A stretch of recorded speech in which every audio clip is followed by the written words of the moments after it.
Disclaimer, हम आपको कोई भी फाइनेंशियल एडवाइस नहीं दे रहे हैं। क्रिप्टो में इन्वेस्टमेंट आपको अपनी एनालिसिस के बाद ही करनी है। ये मार्केट रिस्की है, तो इसको अच्छे से समझिए, उसके बाद ही इन्वेस्टमेंट करिए, क्योंकि प्रॉफिट और लॉस आपका अपना होगा। सबसे पहली जो न्यूज कवर कर रहे हैं वो है शिबा इनु कॉइन की तरफ से।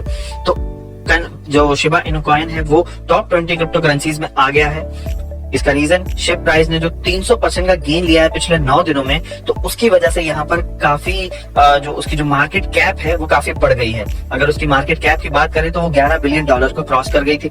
$11.08 बिलियन की उसकी मार्केट कैप हो गई, जिसके चलते उसमें जो बड़े बड़े प्रोजेक्ट हैं जैसे स्टेलर का XLM है या पॉलीगन का मैटिक है या ट्रॉन का TRX है, तो ये सारे जो कॉइन्स थे इनकी जो यहाँ पर मार्केट कैप थी वो $11 बिलियन की थी, और वो 11.08 के साथ इनके ऊपर आ गया 20वें पायदान पर।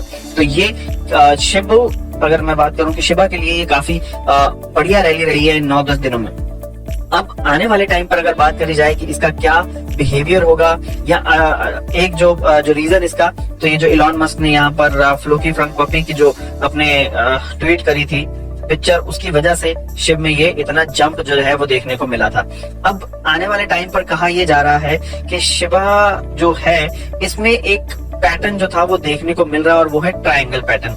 उसकी वजह से ट्रायंगल जो ये डिसेंडिंग ट्रायंगल पैटर्न बन रहा है, इसकी वजह से आपको इसके प्राइस में और ज्यादा ड्रॉप जो है वो देखने को मिल सकता है। तो अगर ऐसा होता है, अगर ये ज्यादा डाउन जाता है, तो आपको जो आप इतने प्रॉफिट में होंगे एट प्रेजेंट इसमें, वो कम हो जाएगा आपका प्रॉफिट। तो अगर आप होल्ड करके रखना चाहते हैं तो वो आपकी मर्जी है यहाँ पर, लेकिन अगर आप सेल आउट कर वापस से डिप में खरीदना चाहते हैं तो वो भी आप कर सकते हैं। आप 50% होल्डिंग को सेल आउट करके प्रॉफिट ले सकते हैं, और फिर बाकी जब हल्का सा डिप में आएगा आप वहां पे फिर से उसको बाय भी कर सकते हैं। अगली न्यूज यहाँ पर हांगकांग से। तो हांगकांग में भी बिटकॉइन और ईथर की माइनिंग के लिए जो पावर क्रिप्टो होल्डिंग्स है कंपनी, उन्होंने अपनी माइनिंग की जो पूरी की पूरी प्लानिंग है उसको लॉन्च किया है, और वो कह रहे हैं कि वो सस्टेनेबल जो एनर्जी है उसको यूज करेंगे और उसी के थ्रू ही अपनी माइनिंग करेंगे। तो इस माइनिंग के लिए उन्होंने BTC की जो 600 यहाँ पर BTC माइनिंग मशीन ली है, जिनकी अगर टोटल हैश रेट की बात करी जाए तो वो 60 पेटा हैश पर सेकंड होगी, और उसी के साथ साथ उन्होंने 2000 ईथर माइनिंग मशीन भी लगाई हैं,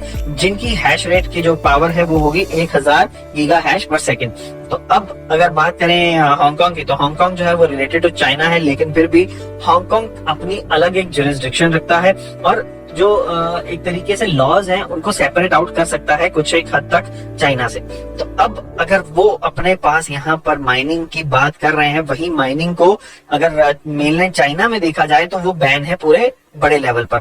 और उसी में एक और जो न्यूज है यहाँ पर वो ये है कि उन्होंने माइनिंग को नेगेटिव लिस्ट में रख दिया है, जिसके चलते वो जो बिजनेसेस हैं वो उसमें अपना पैसा नहीं लगा सकते। वो न्यूज हम कवर करेंगे। उससे पहले यहाँ पर एक और ये पॉजिटिव जो न्यूज है वो है जो प्रो क्रिप्टो सेनेटर है सिंथिया लूमिस यूएस में, उन्होंने अनाउंस किया है कि भाई जो डिप आया था अभी, तो उन्होंने उस डिप में करीब $1 लाख के जो BTC हैं उनको परचेज किया है। तो ये एक काफी पॉजिटिव न्यूज है। अगर यूएस की बात देखी जाए तो एक सेनेटर अनाउंस कर रहा है कि भाई मैंने डिप में बाय किया है BTC को, और करीब 50,000 से लेकर $1 लाख तक की जो वैल्यू के BTC हैं वो उन्होंने खरीदे हैं डिप में।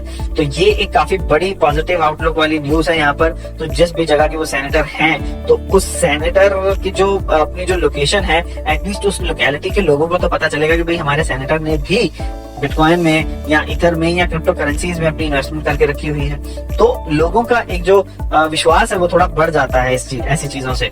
तो वही वो भी बताना चाहती थी, इसीलिए उन्होंने भी अनाउंस किया कि भाई मैंने डिप में बाय किया है करीब $1 लाख का बिटकॉइन।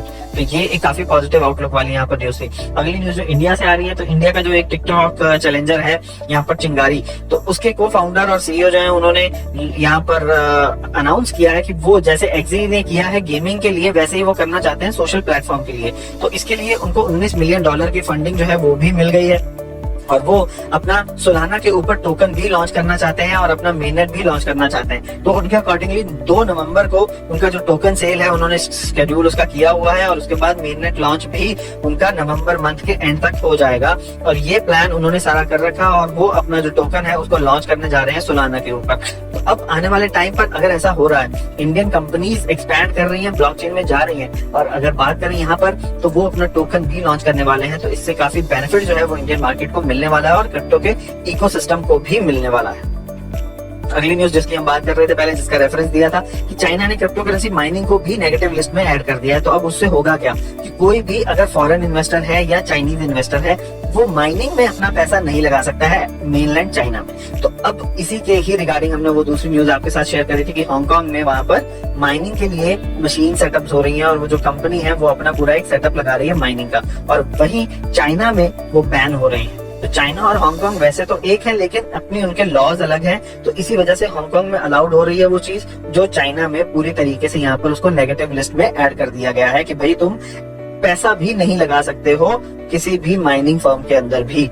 तो अब पहले ऐसा हो रहा था, एक दो कंपनी ऐसी थी जिन्होंने माइनिंग में, जो माइनिंग की जो कंपनीज हैं वो फॉरेन कंपनीज थी जो चाइना में काम नहीं करती हैं, यूएस में या कनाडा में काम करती हैं, लेकिन चाइनीज कंपनीज जो है जो मेनलैंड में है उन्होंने अपना पैसा उस कंपनी में इन्वेस्ट कर दिया था। तो अब उन्होंने उसको भी नेगेटिव लिस्ट में डाल दिया कि भाई तुम ऐसी कंपनीज में भी अपना पैसा इन्वेस्ट नहीं कर सकते चाहे वो चाइना से बाहर माइनिंग कर रही है। तो ये एक काफी मैं कहूंगा कि स्ट्रिक्ट लॉज जो है वो चाइना अभी लेकर आ रहा है क्रिप्टो करेंसी के इकोसिस्टम के लिए। अगली न्यूज की बात करें यहाँ पर, तो गूगल और जो प्लेटफॉर्म है बेक्ट डिजिटल एसेट प्लेटफॉर्म है, तो इन दोनों के बीच टाई अप हुआ है। अब गूगल यहाँ पर मिलियन ऑफ जो कंज्यूमर्स हैं उनको मार्केटिंग करेंगे बक्ट के प्लेटफॉर्म के लिए, और ये काफी पॉजिटिव आउटलुक देता है बक्ट के लिए भी और क्रिप्टो के इकोसिस्टम के लिए भी कि भाई अगर गूगल कोलैबोरेट कर रहा है सो दैट कि लोगों को पता चले क्रिप्टो करेंसीज के बारे में, तो वो बेनिफिशियल है क्रिप्टो के ऑल टुगेदर इकोसिस्टम के लिए, क्योंकि एक बहुत बड़ा नाम है गूगल का जो यहाँ पर सीधा सीधा मार्केटिंग के लिए आ रहा है बक्ट प्लेटफॉर्म के लिए। तो ये काफी बढ़िया यहाँ पर जो एक तरीके से इंटीग्रेशन है या ये पार्टनरशिप है। अगली न्यूज की बात करें तो पॉलीगन मैटिक जो ब्लॉकचेन है उसको यूज करने वाली है स्विट्जरलैंड की पोस्टल सर्विस।